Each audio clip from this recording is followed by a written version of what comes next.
Today we'll be taking a look at a keyboard that was sent off by Kemove, their Snowfox 61. One of their most popular pre-built keyboards. The packaging is actually really well done. The keyboard was tightly packed with foam and the first impression is really clean.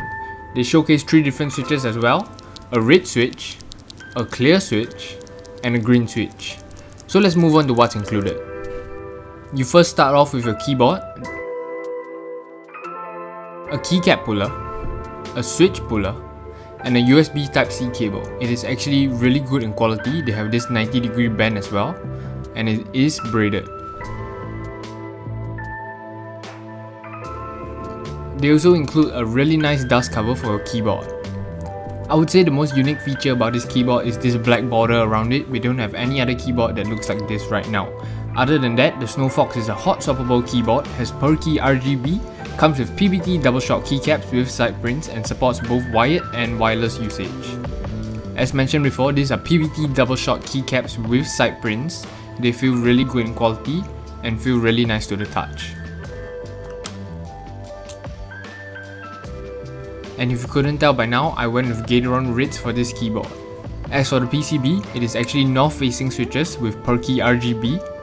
Other than that, we're going to move on to loop our switches with some krytox 205 grade 0.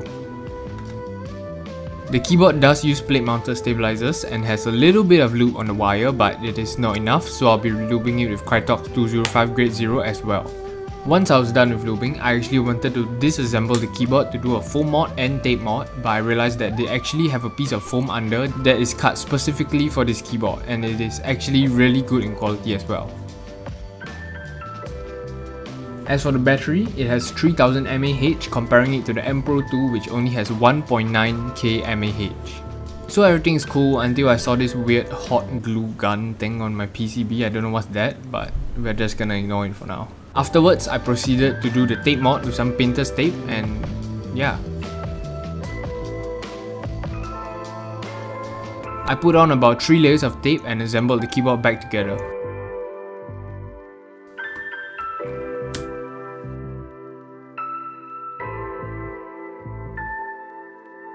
Overall, this keyboard was really easy to work with and I really like the aesthetics of it. You guys know I like my monochrome color schemes, so here's a quick sound comparison between stock and looped.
The keyboard has 13 types of RGB modes and has a software for macro customizations.